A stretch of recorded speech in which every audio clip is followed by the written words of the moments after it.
السلام عليكم.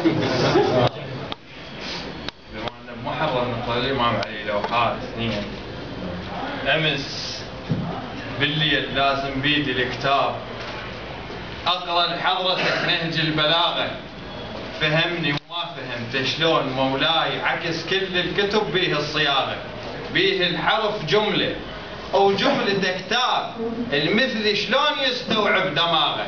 فراغ الدين انت ترسته مولاي، ومماتك قل لي اياها يسد فراغه.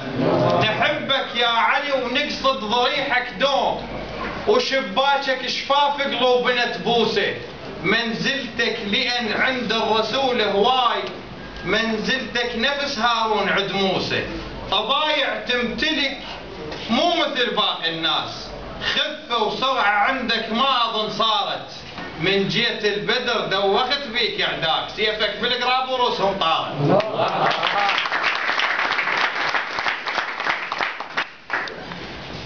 شعرك مو نظامي مخالف القانون، شعرك مو نظامي مخالف القانون، واللي نصحك عليش تحاول تعيبه، تزحف بالشعر، جبت العمر وياي وقاضيهن علي نصاري تجيب.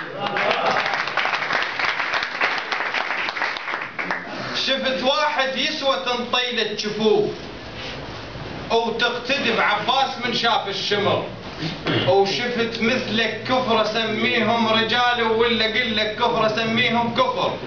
انت واحد نعم بعيون الجميع، بس تشوفك انا بعيوني صفر، انا اعرف بالفقر بالدم يصير، وانت بالاخلاق شو عندك فقر.